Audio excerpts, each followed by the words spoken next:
Welcome guys.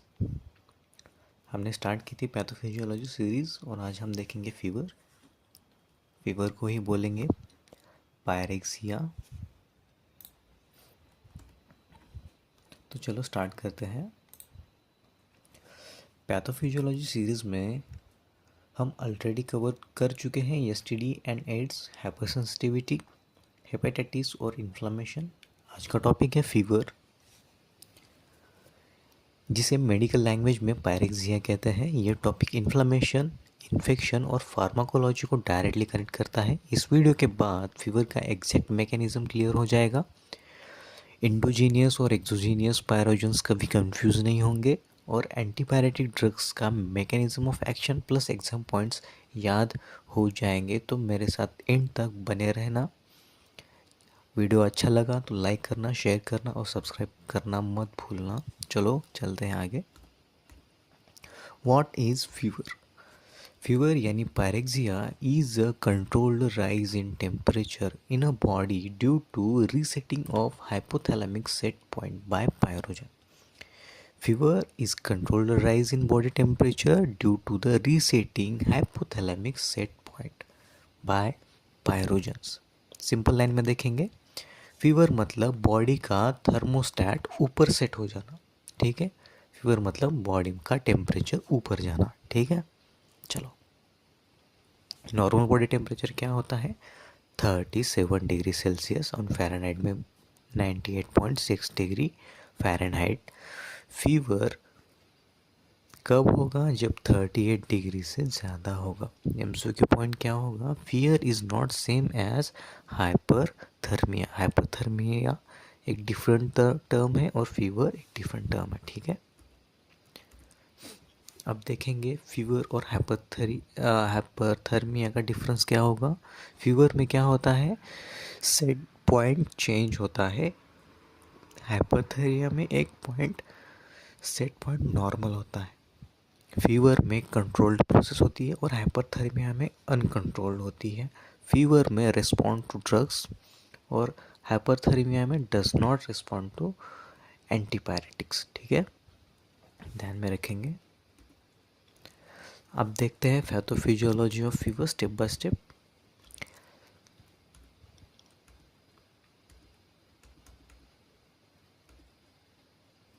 Step 1 में entry of pathogen.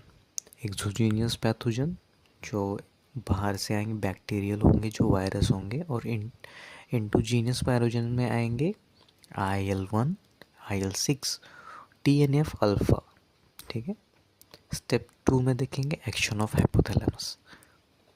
Entry of pathogen हो गई तो फिर हाइपोथैलेमस का action. Pyrogen acts on hypothalamus, increase in prostaglandin E2 यानी प्रोस्टाग्लैंडिन E2 सिंथेसिस होगा। एक लाइन याद में रखना, जो ये प्रोस्टाग्लैंडिन 2 है is the key of mediator for fever. ठीक है, डायरेक्ट एमसीक्यू आएंगे तो पॉइंट वाइज हम लोग ध्यान में रखेंगे। स्टेप 3 में क्या होगा? Resetting of set point. Hypothalamus set point increases. ठीक है, बॉडी फील्स कोल्ड और शिवरिंग फैक्टर स्टार्ट होगा, टेम्परेचर राइजेस होगा। स्टेप 4 में फीवर मेंटेनेंस। इसमें आएगा हीट प्रोडक्शन, मतलब हीट का लॉस, फीवर मेंटेन। और स्टेप 5 में डिफरवेशंस, जो फीवर ब्रेक होगा। इसमें पायरोजन्स डिक्रीज होंगे, set point returns to the normal और स्वेटिंग ऑक्यूर्स। ठीक है, समझ लिया ये स्टेप वाइज। स्टेप 1 में क्या होगा? पायरोजन की एंट्री हो गई, एक्सोजीनियस और इंडोजीनियस पायरोजन्स, यहाँ पे उनके एग्जांपल्स भी दिए मैंने। स्टेप 2 में एक्शन ऑफ हाइपोथैलेमस। हाइपोथैलेमस क्या करेगा? प्रोस्टाग्लैंडिन का सिंथेसिस बढ़ाएगा और ये मेडिएटर होता है जो पायरोजन्स के लिए एक्ट होगा। स्टेप 3 में क्या करेगा? Resetting of set points. Hypothalamus क्या करेगा? सेट पॉइंट इंक्रीजेस करेगा, उससे क्या होगा? हमें थोड़ा कोल्ड फील होगा और शिवरिंग स्टार्ट होगी। उसमें क्या होता है? टेम्परेचर इंक्रीज होता है बॉडी का। स्टेप 4 में मेंटेन होगा बॉडी, क्योंकि हीट प्रोडक्शन हुआ तो हीट का लॉस भी होगा और उसमें अपना फीवर मेंटेन भी हो गया। और टाइप 5 में डिफरेंसेस जो फीवर को ब्रेक करेगा, उसमें क्या होगा, पायरोजन डिक्रीज होगा, set point returns to the normal and sweating occurs. चलो अब देखते हैं types of fever. Basically 4 types है, continuous, intermittent, remittent and relapsing. Continuous का एग्जांपल है टाइफाइड, इंटरमिटेंट मलेरिया, रिमिटेंट यानी टीबी, और रिलैप्सिंग मतलब बोरेलिया। बस ध्यान में रखना, एमसीक्यूज पेस्ट पे बहुत ही आईएमपी पॉइंट्स है ये, इसी पे ही आईएमपी पॉइंट्स निकल के आएंगे एमसीक्यूज में। मैंने बहुत ही इजी तरीके से ये ड्रग्स के नोट्स वगैरह निकाले हैं, ध्यान में रखना बहुत ही इम्पोर्टेंट है, और मेरे साथ इन तक भी रहना, सारा कंसेप्ट मैं क्लियर कर दूंगा भाई। चलो आगे बढ़ते हैं एंटीबायोटिक्स ड्रग के ऊपर। पहला है पैरासीटामोल, ये ड्रग ऑफ चॉइस ही होता है फीवर में। ये क्या करेगा, inhibits COX in central nervous system and decreases the prostaglandin mediator 2। इसका एडवांटेज क्या है, सेफ है, नो गैस्ट्रिक इरिटेशंस, ठीक है। NSAIDs सेकंड, इसमें एग्जांपल आएगा इबुप्रोफेन, एस्पिरिन, डाइक्लोफेनेक, ठीक है। ये क्या करेंगे, फीवर्स भी रिड्यूस करेंगे और इन्फ्लामेशंस भी रिड्यूस करेंगे। हमने देखा था इन्फ्लामेशंस में NSAIDs मेरे चैनल पे अवेलेबल है, जाके देख लीजिएगा इन्फ्लामेशन। चलो आगे बढ़ते हैं। थर्ड वन, कॉर्टिकोस्टेरॉइड्स इन स्पेशल केसेस में यूज़ होते हैं, जो जहाँ पे सीवियर इन्फ्लामेटरी फीवर है तब। अब कौन से ड्रग लेने की वजह से भी फीवर कॉज करता है, antibiotics, anti epileptics and anti cancer drugs, ठीक है।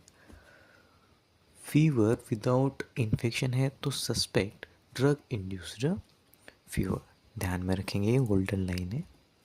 अब देखते हैं क्विक एग्ज़ाम रिवीजन टेबल। हर एक वीडियो के बाद मैं क्विक एग्ज़ाम रिवीजन टेबल डाल देता हूँ, जिसमें हम टॉपिक्स और उनके की पॉइंट्स भी ऐड कर देता हूँ, जिससे हम क्विक रिवीजन भी हो जाएगा हमारा। हमने देखा मेडिएटर ऑफ फीवर्स देखे, उसमें की पॉइंट था प्रोस्टाग्लैंडिन। साइट ऑफ एक्शन कौन सा होगा, हाइपोथैलेमस एक्टिव होता है इसमें। ड्रग ऑफ चॉइस कौन सा था, पैरासीटामोल। फीवर वर्सेस हाइपोथेरिया में क्या होता है, सेट पॉइंट्स डिफरेंस होता है। फीवर में क्या होता है, सेट पॉइंट एक सेट होता है और यहाँ पे अनकंट्रोल होता है, ठीक है। रिवीजन देखते हैं थोड़ा, लास्ट स्लाइड। हमने फीवर में क्या क्या देखा भाई, फीवर में रेगुलेटेड रिस्पॉन्स होता है, pyrogen reset hypothalamic set point, then prostaglandin 2 is main mediator, antipyretics acts by COX inhibition. ये मेन पॉइंट्स थे। तो इस जो मैंने ये पैथोफिजियोलॉजी सीरीज स्टार्ट की है, अब तक हमने देखा, हमने अभी तक 5 वीडियोस हमने कंप्लीट की। STD, AIDS, hypersensitivity reactions, hepatitis, inflammation, और अब ये शॉक और सर्कुलेटरी फेल्यूर यानी फीवर, ठीक है। अगली वीडियो में हम लोग देखने वाले हैं इम्यूनिटी, तो मेरे साथ बने रहना। मिलते हैं नेक्स्ट वीडियो में। अगर ये फीवर समझ आ गया, मतलब infection plus inflammation plus pharmacology तीनों क्लियर हो जाएंगे। नेक्स्ट वीडियो में हम कवर करेंगे शॉक, उसके टाइप्स, पैथोफिजियोलॉजी और इमरजेंसी ड्रग्स, ठीक है। तो ध्यान रखना, अच्छी से पढ़ाई करना और मेरा साथ देना, मुझे सपोर्ट करना। चलो मिलते हैं नेक्स्ट वीडियो में, तब तक के लिए थैंक यू।